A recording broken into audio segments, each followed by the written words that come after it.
You are not addicted to your phone. Your brain thinks it's standing at a bush, checking for berries. It's 2 in the morning.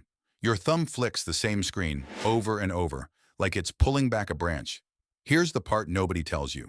Scientists finally figured out why you can't stop. Picture a hunter 12,000 years ago.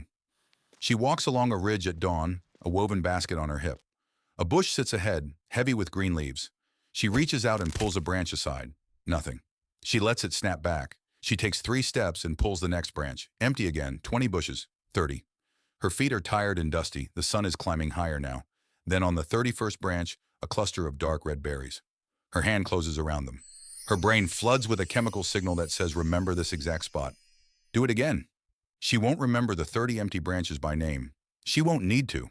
Her brain already erased most of that walk the moment it ended, keeping only the shape of the ridge, the smell of the crushed leaves, the exact angle of the light when the berries finally showed up. That's the only part worth carrying home. That chemical is dopamine, and for 200,000 years, it had one job: reward the search, not just the find. Why would a brain bother rewarding an empty branch at all? Because most branches were empty. If every bush handed over food on the first try, the search would end the moment hunger ended. The brain would shut the whole system down after one bite. But the ancient world almost never worked that way. Berries clustered in a handful of hidden patches, scattered across miles of grass and thorn and dry riverbed. So the brain built a different kind of reward. Not, you got food. Instead, keep pulling branches. The next one might be it. In the 1990s, a neuroscientist named Wolfram Schultz sat in a lab in Freiburg, Switzerland, threaded a hair-thin electrode into a monkey's brain, and squeezed a drop of juice into its mouth. A monitor traced the signal from a single neuron. It fired. Schultz expected that. Juice is a reward. Then he added a light bulb, flashed a second before the juice arrived, every single time.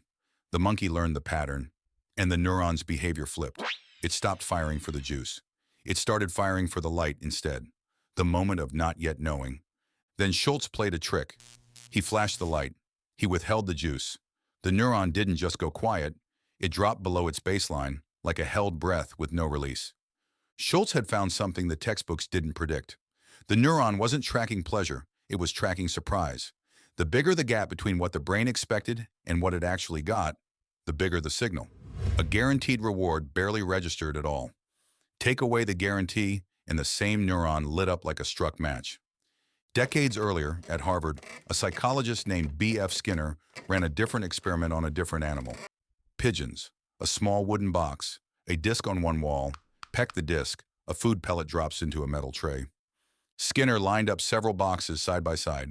In one, food dropped every 5th peck, exactly. The pigeon learned the count. Peck 5 times, eat, pause, peck 5 more. Steady, predictable, almost bored. In the box beside it, food also dropped roughly every 5th peck, but not exactly. Sometimes the 3rd peck paid off, sometimes the 9th. No pattern the pigeon could count on.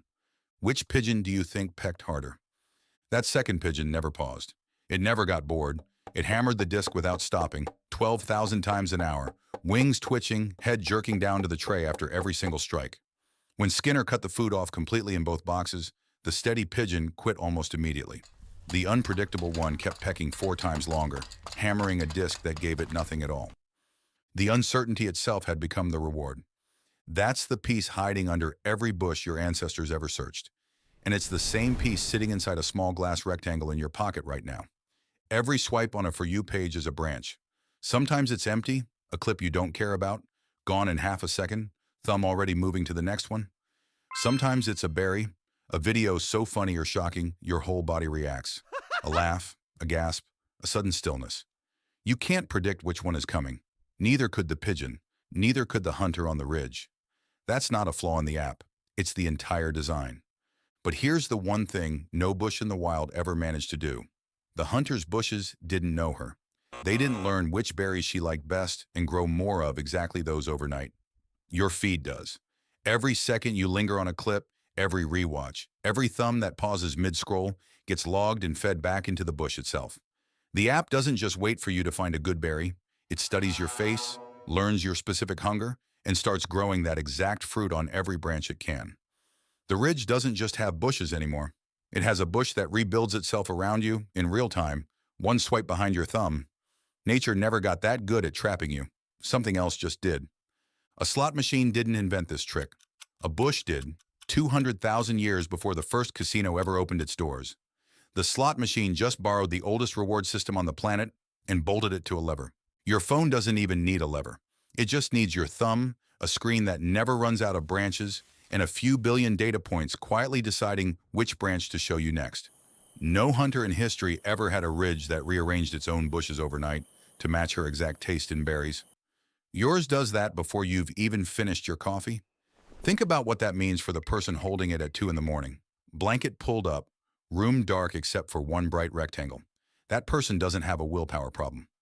Their prefrontal cortex, the brain's brake pedal, isn't broken. A circuit 200,000 years old is doing exactly the job it was built to do. Scan the environment. Keep searching. Don't stop until the patch runs dry. Except this patch never runs dry. There is always one more branch, one more clip already loading beneath your thumb before the last one even finishes playing. In 1999, two researchers at Xerox's Palo Alto Research Center, Peter Paroli and Stuart Card, gave this exact pattern a name. They'd been trying to understand why people click certain links and abandon others while browsing the web. Nothing in classic economics or psychology explained it cleanly. So they looked at biology instead, at animals moving from feeding patch to feeding patch, deciding whether to keep foraging here or move on to the next clearing. They mapped that same math onto a person scanning a page of blue links on a screen. They called it information foraging. A screen is a patch. A headline or a thumbnail is a scent, a small cue hinting at whether the next patch is worth the trip. Your thumb doesn't know it's resting on a phone instead of a game trail. The circuit underneath doesn't care what it's holding. It runs the same accounting either way. Is this patch still paying off, or is it time to move to the next one?